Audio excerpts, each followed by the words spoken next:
Good afternoon and welcome to Lunchtime Shares with Kevin Britz, proudly powered by leadershipbydesign.co, where we aim to add value to people's lives. You can listen to us live every Wednesday and Thursday at lunchtime on ebizradio.com, and you can catch us on all your major podcast channels today. If you are seeing this or listening to this today, I want to challenge you to add value to someone's lives, because we certainly need more people to add values to others and be kinder to one another. With this in mind, in today's marketing and leadership segment, joining me as per usual, marketing and communications expert and co-host Craig Page-Lee. How are we adding value to people's lives, Craig? Well, at least what we're doing is we're adding some information to people's lives, which hopefully translates into great value around the various discussions and insights that we share. I think the intention is there, Craig. I think the intention of what we do is really to showcase and say, hey guys, have you seen this? Have you seen this? Have you seen this opportunity? Have you seen this perspective?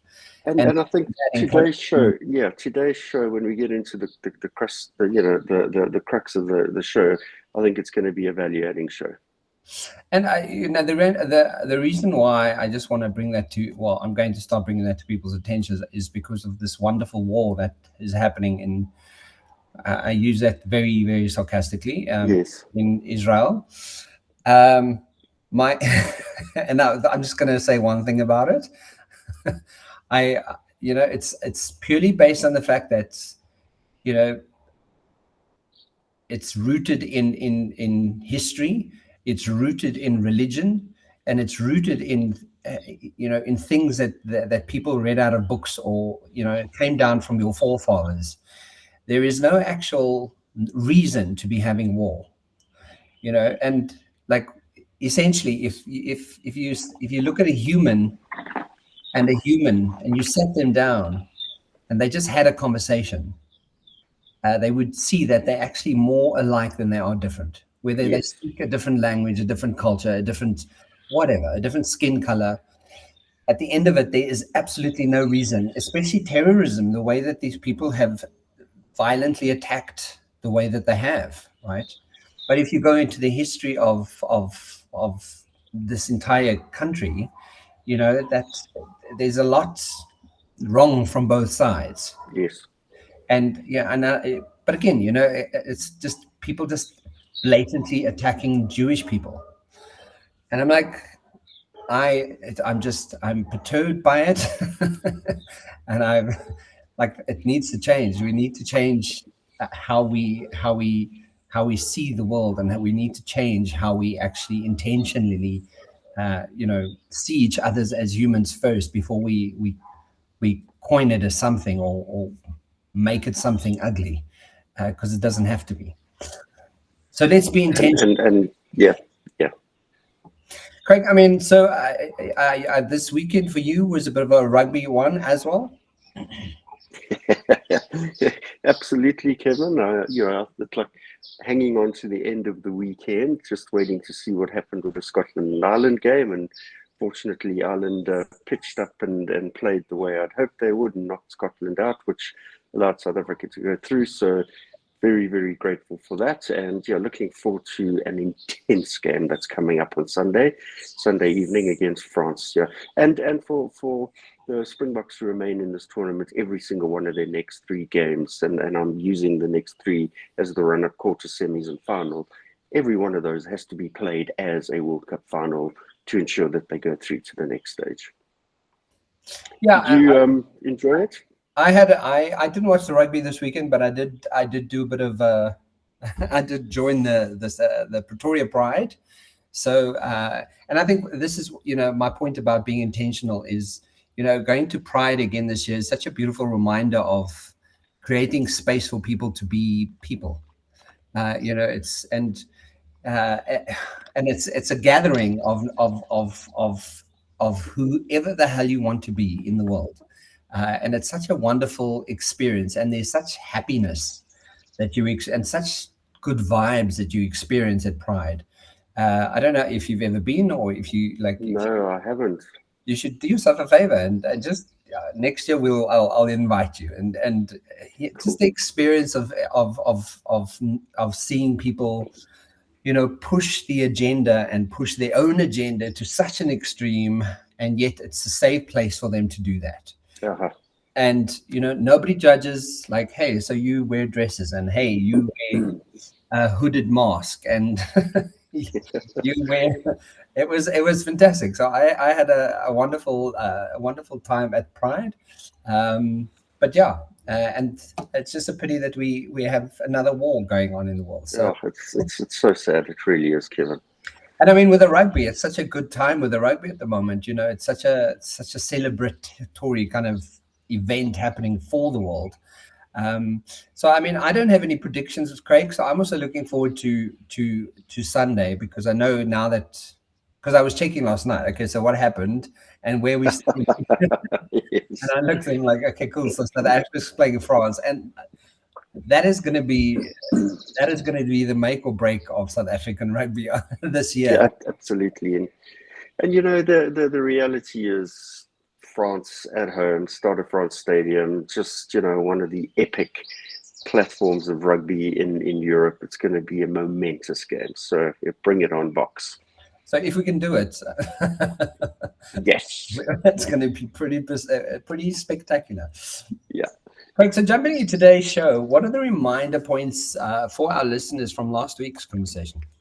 Yeah, Kevin, I really enjoyed looking at the report we covered last week, which was titled The Future Brand Index 2023. It was published in September and was compiled by Future Brand with input from, as I mentioned, QR Consulting and PwC's UK Capital Markets Division.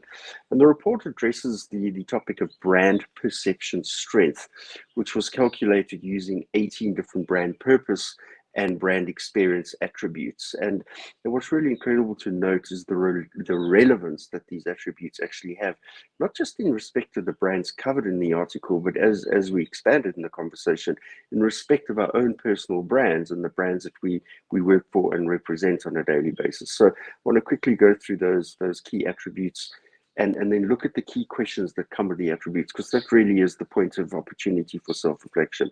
So the 9 purpose attributes and associated questions were listed as follows. So first is the attribute of premium. And the question here is, has products and or services that people value more than their competitors? In the inspiration attribute, it's about inspiring change for the better. The authenticity attribute, it's about has the credibility and authenticity to achieve its vision. In the innovation attribute, it's about creates products and services that are genuinely useful. In the resource management attribute, it's about acting ethically to maintain a sustainable environment. In the 6th attribute, it's indispensability, and this is about people depending on the brand. The individuality attribute is it distinctive and different? The thought leadership attribute is, has it got strong ideas and principles? And the 9th attribute is mission, has it got a clear sense of the future? So that was in the purpose attribute space. The 9 experience attributes and associated questions are listed as follows. The personality attribute is, has it got a strong and engaging personality? The story attribute is, does it have that clear and defined story? The attachment attribute is, does the brand build a strong and emotional connection? The consistency attribute is, does it deliver a consistent experience to customers? The seamlessness attribute is, does it meet customers' needs at every single point? The people attribute, is it well known for quality of its people? The pleasure attribute, is it a pleasurable brand? The well-being attribute is, does it contribute to people's well-being? And finally, respect. The respect attribute is, does it respect and enhance people's lives, Kevin? And those are the reminders of last week's conversation. Fantastic, guys. If you want to catch that, it's the Future Brand Index with some excellent points that we discussed. As Craig just mentioned, you can catch that on YouTube. You can catch it on ebizradio.com, and you can catch it on all your major podcast channels today. Craig, so what's up for grabs today in today's conversation? Yeah, Kevin, so picking up from some of the aspects of last week, the likes of resource management and, the attributes of environment, I really thought it's worth diving into the conversation of climate and sustainability, which we haven't really covered in detail before. And I came across this amazing report article titled, "The Climate Crisis is, in a part, a communications crisis. And this really resonated with me. And brands must walk their talk to galvanize customers. The article was published as recently as the 6th of October this year, and I found it on sustainablebrands.com, which is a great marketing and blog site, and was written by the Sustainable Brand staff.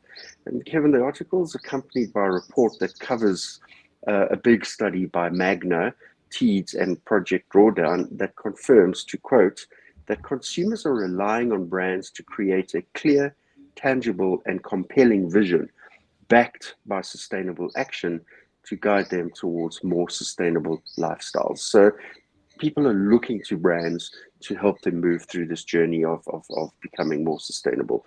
So just to set some context, Magna is the investment and intelligence division of IPG, the Interpublic Group, their division of called Media Brands. Teeds is a cloud-based omni-channel advertising platform.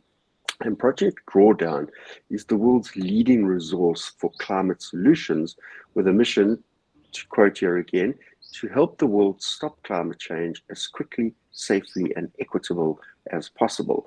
And the report explores how brands can actually bridge these barriers and how advertisers can use communication more effectively in their sustainable goals while also supporting their own brand growth. Because at the end of the day, brands still need to be profitable and grow, but not at the risk of the planet, Kevin. I'm glad we're having this conversation because I don't know if you remember Stephen Horn, who does creative Yes. creative initiatives Clean creatives, yes. Clean creatives, that one. He and I, he wants to go through a bit of a coaching process, and so we're chatting about doing some coaching with him. But he's still he's making waves, Craig. And like when you hear stuff like this, there are people actively out there doing so much around climate change. It's nice to hear that this is a conversation we're having, because I think the more people talk about it, the more awareness there is, the more people are. It's subtly forcing people to start doing the right thing. And this again why for me, we always try and find a thread of 3 or 4 shows out of a key topic leading into the next. And one of the shows that I want to do is get Stephen and his new cohort back on to talk about the most recent activities of Clean Creatives. They've produced some interesting reports and really fingered out and pointed out creative agencies, communications agencies that are still working with the big fossil fuel companies, and be really good to have that conversation and get to see what's happening in terms of that movement, Kevin. Absolutely, yeah. So, I mean, with the overarching intent, what is the overarching intent of the report, Craig? Kevin, so the key takeout here is that people universally see sustainability as important, great. But with sustainability being defined as practices to support the environment, people, and the economy over time. In addition to this, the climate crisis is in part a communications crisis, as the title alludes to. And there's an interesting quote here by Jonathan Foley, who's the exec director of Project Drawdown, and he notes the following, Kevin. We already have solutions we need to turn things around, but we are still paralyzed by misinformation, fear, and the lack of will to act. We need a clear and compelling vision to move forward, a vision of a better future where we come together to stop climate change and build a better world for all. That could change the world. And it then goes into some wonderful references of what we can actually do and what brands need to do to be part of this conversation, Kevin. And it notes that 77% of respondents said they actually want brands to take a stance on sustainability. 75% strongly agree that if brands took a meaningful action and stance on sustainability, it would have a huge impact on the environment, and 35% would be motivated to act if they actually saw brands taking the stance. So it's almost, one could almost read a bit of negativity into that, where consumers are using brands as the excuse for not taking action because the brands aren't taking action. But I think, really, if brands do step in and make the action visible, tangible, and real, I think people and consumers are going to really get in and support the guys. There's no doubt about it. But it means that brands that offer tangible, relevant data and advertising, such as statistics on how much water was saved in manufacturing, or factual points that are demonstrating the actual change in the process, they'll definitely have much bigger resonance with consumers and be the ones that consumers lean into. And I know Lee Jeans quite a while. In fact, it was Diesel for me was one of the first brands that really looked at how they can reduce the amount of water used in making a pair of denim jeans. And they just did a huge global campaign around that. And a lot more of the denim brands have followed suit and are demonstrating from the front the statements around how they've been able to reduce the impact on the environment and the production of their products. But defining sustainability in itself is a broad term that can vary by product category, Kevin, and it does make a difference in helping consumers align around a brand's actions and statement when they can start talking directly into the spaces that they impact the world on in the production of their products, Kevin. But what is reassuring for me is that both individuals and companies are able to mitigate the impact of climate change, Kevin, with a report noting that as much as 30% reduction in total emissions can be produced by individuals and households in their actions to reduce dangerous climate change, and as much as 70% reduction in total emissions can be produced by industry in the actions to reduce climate change, Kevin. And to note again here, the study also ranked which channels consumers associated best with when receiving sustainable impact changing messages. Advertising being the most important at 66%, social media as platforms 62%, newsletters, interestingly enough, newsletters from the brands in question at 57%, and finally, influencers and other brand representatives at 52%, Kevin. Craig, but surely part of this conversation should be, country law as well. Part of this, there should be an actual law that stipulates that there has to be some initiative that you, as a business owner at a certain size, you should be responsible, and you should be, by law, responsible to impact the environment somehow. I think it's because if we're just looking at brands, we're leaving it up to brands at the end of the day, they need to meet target. So there's this, 100%. Yeah, brands still need to be profitable. Yes, it's there's a catch-22 where how much will they actually do it until there's an actual law that says you have to do it. You don't have an option. So obviously COP and other organizations are really driving that particular mandate, and what we are seeing is countries' commitment to reduction in carbon footprints and those things over a period of time. 2023 at least 2030 is the big benchmark date that has been pegged to reduce emissions in many parts of the world and industry. But I think the biggest challenge here remains is, as much as the legal frameworks are being implemented and countries and organizations are being measured against them, just look at the United States of America. The climate policy and impact policies that are applied to the USA aren't adhered to in the same rigorous way from state to state, and many of the states have actually set up their own interpretations of the policies and actually redacting on some of the terms that are at play there. So you're having one state versus the next state being effective versus non-effective, and it's really hard to get universal buy-in, because people are looking at the profitability aspect at the end of the day and are just not remaining committed to it. And I think some people are just totally oblivious to the fact, that we have such a negative impact on the world in what we do each day, and just turning a blind eye to it, Kevin.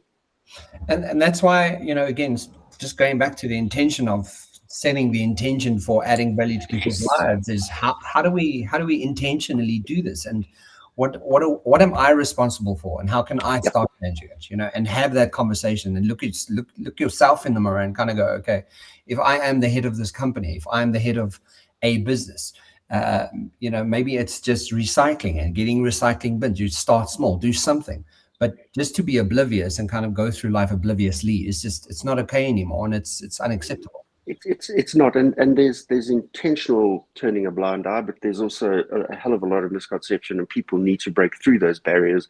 And again, this is where brands really need to step in and just keep driving the conversation. It's not a conversation that needs to be had at the beginning of the year and you revisit it at the end of the year. It is a continuous, every single day conversation, because every single one of our actions that we do, from opening a plastic bottle of water during the show to how much driving we're doing, impacts on the planet. Yeah, absolutely. Craig, so from this report, what are some of the key findings that the report shares with us? So, Kevin, interesting you mentioned rules for countries. One of the key slides here sort of looks at 78% of the people interviewed see sustainability as important, and 3 countries were referenced. 79% of folk interviewed in the UK see sustainability as important, 78% in Australia, and unsurprisingly, the lowest of them all is 76% in the USA, noting that sustainability is important. In this instance, sustainability is defined as practices to support the environment, people, and the economy over time. So again, there it's really getting to understand that the financial metrics aren't being pushed out the window. They are incredibly important in driving business and enabling us to achieve what we need to achieve. But there's still a belief that being sustainable is expensive, and this in itself presents many people from actually realizing their sustainable goals, Kevin. And unfortunately, people still underestimate the impact that they themselves have on the planet. 67% of people think they only have 0 to 20% of impact on the environment, Kevin, while 24% think they have 21 to 30% impact on the environment, and only 9% of those participating in the report research believe they have more than 31% impact on the planet, Kevin. And that's quite alarming, because we know that every single one of us, I promise you, are having more than 20% negative impact on the economy. Page 9 provides a really interesting overview that states perceived barriers to action are rampant, especially amongst younger generations. And this for me was quite alarming, Kevin, because if you looked at perceived barriers when attempting to demonstrate and live more sustainability by generations, 90% of Gen Z believe that there are barriers to sustainability. Millennials, 84%, Gen X, 79%, Boomers, 75%, and the silent generation, 74%. So interestingly, the youngest generations believe that there are more barriers to living sustainably these days. And for me, I found that quite alarming, particularly when the strength of social media is out there to help drive the right messages. So when looking at it, Gen Z really believe it's too expensive and that they don't have access to the right resources. Interestingly, though, the expense proposition or measure was the highest for all 5 of the metrics that I mentioned: Gen Z, Millennials, Gen X, Boomers, and Silent. The least impact is it doesn't align with personal values. So it's really good to see that personal values is very much at the forefront of people's intention to do something more sustainable, and that it's not a negative perception driver, which is vitally important. But too expensive, don't have access to the right resources, and interestingly, not practical to incorporate into daily life. And for me, that was really an interesting standout here. And then one which I think is just really about mankind being too bloody lazy is it takes too much effort. And again, Gen Z, Millennials, and Gen X are measuring higher in this regard, whereas the Boomers and Silent are, they're putting the effort in to make some positive impact around sustainability, Kevin. And it's just, for me, it's an excuse for people to think it's too expensive.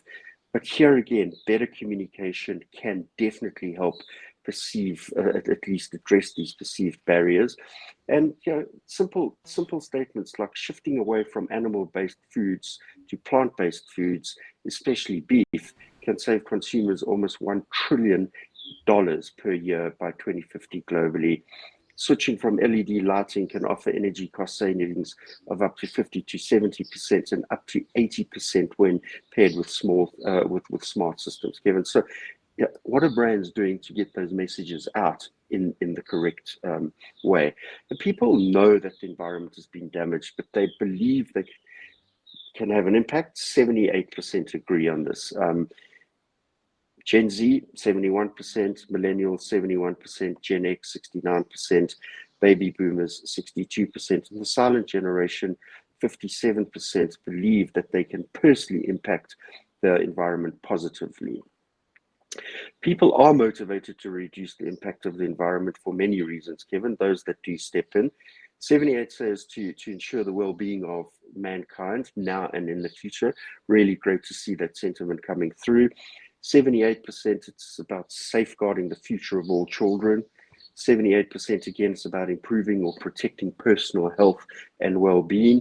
Interestingly, 78% think it's about saving money, and then 76% is about morality.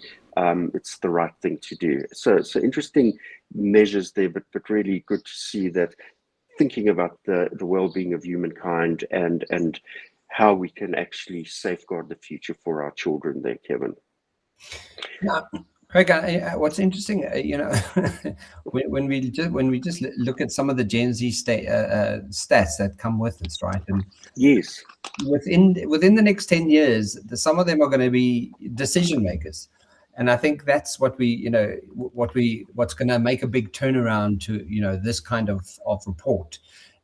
Because people will really start actioning the things that they believe and push back on what the right thing is to do. So I think I'm looking forward to seeing the impact that Gen Zers are going to have on the planet. I like that point. Yes, and particularly if they're the ones that are referencing high on the lazy spectrum and too much effort spectrum, and that'd be really interesting to see how that changes when they're in organizations and become leaders. I really like that point, Kevin. But look, the positive side is that 91% of people interviewed overall are willing to do more to actually reduce the impact on the planet. And here's a list of some of the actions that these individuals are actually willing to engage in to reduce the impact on the planet. So the activities, recycling or composting, cutting food waste, big opportunity to reduce impact, reducing at-home energy consumption, purchasing sustainable brands, reducing impact when traveling, walking instead of driving in environments where that is possible, reduce online shopping. We know the impact that high consumption of technology has on the impact, shopping for secondhand clothing, big move in this space, and eating vegetarian or vegan, even if it's only once a week, Kevin, that can make a profound impact on the planet. Page 15 or slide 15 is really an interesting reference because it actually aligns on a scale people's perceptions that they don't align with what has been proven by science. And there's a lot of conversation around the naysayers versus those that are actually debunking what has been proven by science. So actions people think have the most impact are ranked as follows. Number 1, recycling or composting. Number 2, reducing at-home energy consumption. And number 3, cutting food waste. Actions that actually have the most impact are ranked as number 1, cutting food, Kevin. 2, eating a plant-rich diet. 3, reducing at-home energy consumption. 4, reducing impact on traveling. And 5, reducing recycling, waste, and composting. So you can see the actual actions. 1, perception, recycling or composting, but 5th in reality. 3, cutting food waste, perception, but 1st in reality. So just in cutting food waste, we're going to have a huge, profound, positive impact on the planet, Kevin. You know what I'm struggling? Yes. What I'm struggling with is cutting food waste. Like I'm not, I'm not clear on like where are people wasting food. Kevin, firstly, eating too much. We all can definitely bring down the actual size of our helpings. We go to restaurants, how much food is thrown out, Yeah. how much farming is done unnecessarily, what is the net impact to generate the food that we plating each day, not necessarily eating each day. A lot of that goes to waste, and a lot of that doesn't even get into food recycle programs, which can get to the poor and needy, Kevin. So there are a lot of things that brands can do to help highlight the awareness around food wastage. And every single big box retailer, fresh produce grocer, could have a very different approach to introducing more messaging around waste. Yes, they're all trying to sell as much as they can to improve the bottom line, but at the end of the day, there's opportunities for them really to work harder to just keep the highlight message in these environments. Don't overbuy, don't waste, rather come back, for fresher food more regularly in smaller portions and things like that. So it's about promoting those sustainable behaviors and environmental awareness just by changing the messaging, Kevin. It's fascinating because I'm just thinking about, for example, Woolworths packaging. Um, they have a package with then the package is packaged with like information on it, and then you've got another package that sometimes covers that, and like you kind of go like, can't you just print on the plastic? If you're going to use it, like just do it, like try and do that less as well, because Kevin, waste yes. is there, from just the packaging of food as well could largely be scaled down to sort of support this. And we've seen that, the likes of Apple really led the way in many instances. They always had these big, beautiful design boxes, but have understood that, they're bringing the boxes to its absolute minimum size, but there's still good design in there. There's still good package opening experience in there. So absolutely, Kevin. Key here is there are four strong categories of climate change action definition. If you look at the likes of page 27 of the report, and it's about what can companies actually do to impact purchase intent favorably. And they classified around the principles of, number one, educate, that we've just spoken about, that what can the big box retailers do in that regard. Number two, continue driving innovation. As you mentioned, reducing the size of packaging, looking at different packaging types, recyclable packaging, plant-based packaging, and then collaboration with leaders in public, and then going beyond the bare minimum, just getting out of that comfort zone and actually putting more effort into making a bigger difference. And 10 different verticals were tested, and they were looked at from a favorability and purchase intent point of view, Kevin. Education is about what companies do to connect with and teach people about sustainable initiatives. Innovation is about sustainable initiatives enacted through the entire innovation process and or actions. Collaboration with leaders in public is about what companies say and do about sustainability in the social context, and in addition to how they engage the public in these particular initiatives. And going beyond the bare minimum is about actions companies take to add credibility to their sustainable efforts, Kevin, as well as what they are doing to enact and bring about this meaningful change. So if we look at, certain brand sustainability actions hold greater preference amongst people, top brand climate actions are preferred by people are ranked as follows. So in the education space, helps people to waste less, makes the environment environmentally responsible, fun and easy. And I like that. What can we do and what can brands bring to the fore to making being environmentally responsible, fun and easy? And the third ranking point in education is about communicates the positive impact of buying a product or service, less carbon emitted, water saved, etc. in the denim jean spectrum. From an innovation ranking point of view, develop innovative new formulation or materials to be more sustainable, sources sustainable materials and packaging, and donates a percentage of profits to environmental causes. And we know that Patagonia was definitely the leader in the world in this particular proposition. When looking at collaboration with leaders in public, the three rankings here is brands are transparent with information and data on their sustainable efforts. Partner with the public to identify sustainable practices that they can make as a, or at least take up as a company, and work with climate experts and thought leaders to take part in sustainability campaigns. Going beyond the bare medium and at least minimum, the rankings are set ambitious sustainable goals and holds themselves accountable with third-party verification. And that I think is an important point. Takes part in pushing nationwide policy for economy or social conscious practices. And Kevin, that goes directly back to your point around what are countries doing, what are governments doing, where the rules and laws coming in.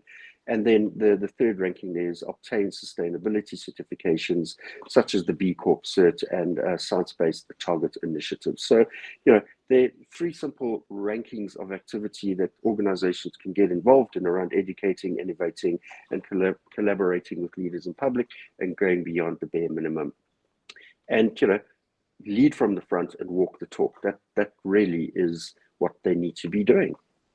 Correct, but now some of these companies, some of the companies are getting this right. So, Yes. so which of the companies, are getting sustainability right?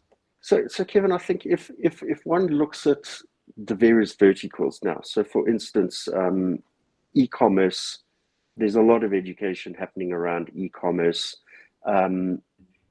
Much more education required around fashion and apparel, because that is one of the verticals that has probably got the most negative impact on the planet. If you look at the auto industry, again, a lot more education around that. Auto industry, definitely big impact on the planet. Auto industry at least is making some efforts, but they need a lot more effort on the education spectrum. Quick service industry, a little bit less impact on the environment. They are making some focused areas, but they definitely going way further than going beyond the bare minimum to have a positive impact. So really it's about reviewing each of the verticals around those four particular levers that we looked at. So education being one, but actually advertisers have the power at the fingertips to actually bring about change using the existing channels, Kevin. And we spoke about it earlier on.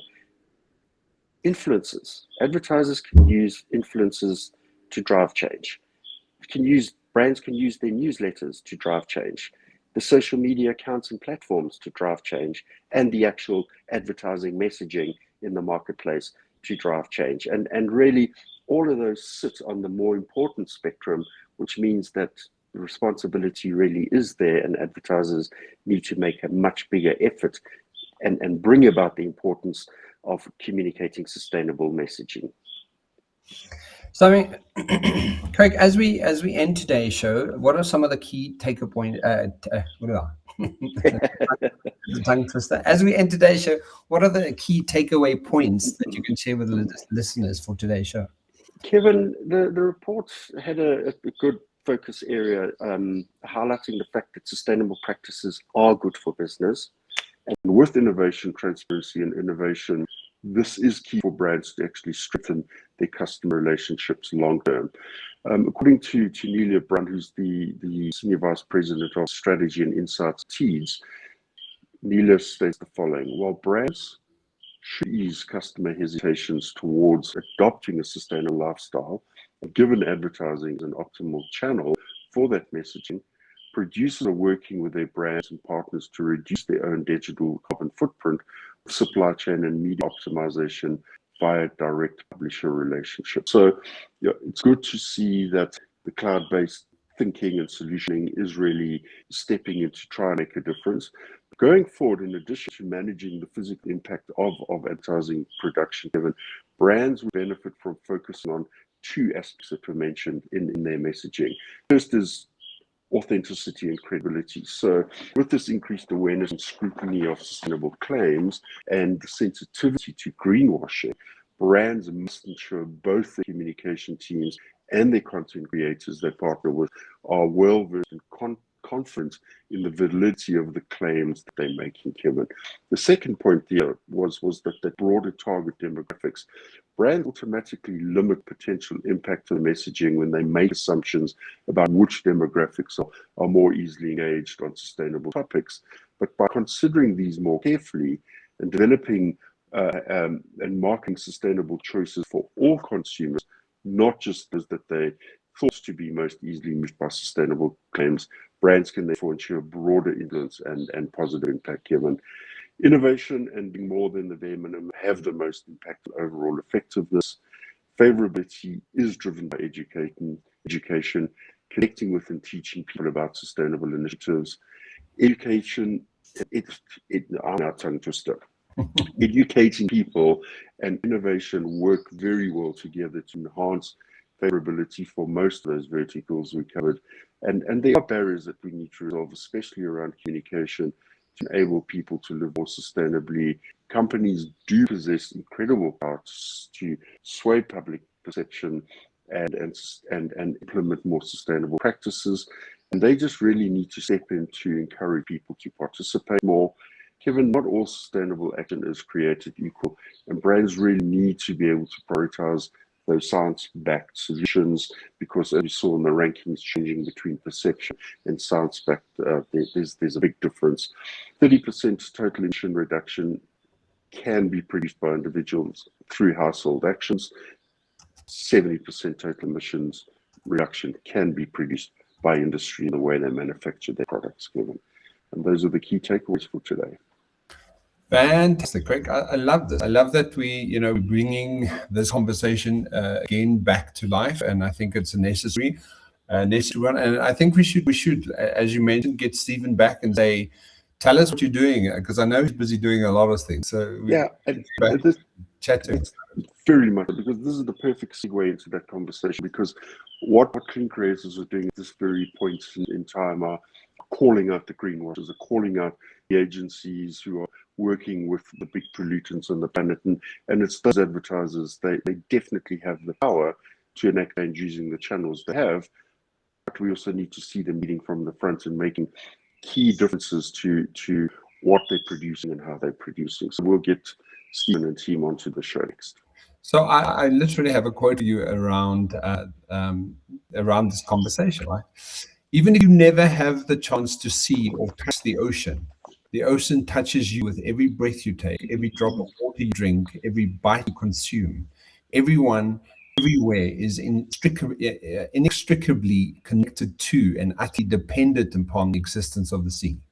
Yeah, that's beautiful. And that's from Sylvia Earle, and we know how climate change and pollution is affecting, the seas and, the impact that it's having on the environment. So absolutely. Again, when you hear it from that perspective, you kind of go, we don't realize how much impact we're having on something that we need to sustain life with. Great quote to end with. Really is. So I also just want to put it out there, guys. I will put the Sustainability Speaks as part of my newsletter on Monday that will go out. So if you want to hear, I'm going to bring some attention to this to my audience on my newsletter as well. So it was just as a reminder. You can actually, thanks for sharing that, Craig. I'm going to sort of pin it up there so people can actually download. Yeah, it's just a very easy report to read, but it's just getting under the skin of understanding some of the fundamentals and how we as human beings change our behavior can have a fundamentally important impact on the environment. And on that note, just as a reminder, if you are seeing this or listening to this, I want to challenge you to add value to someone's lives today. And we certainly need more people to add value and to be kinder to one another. Craig, thank you so much for having a wonderful conversation about this important conversation about climate and how we are. Yeah.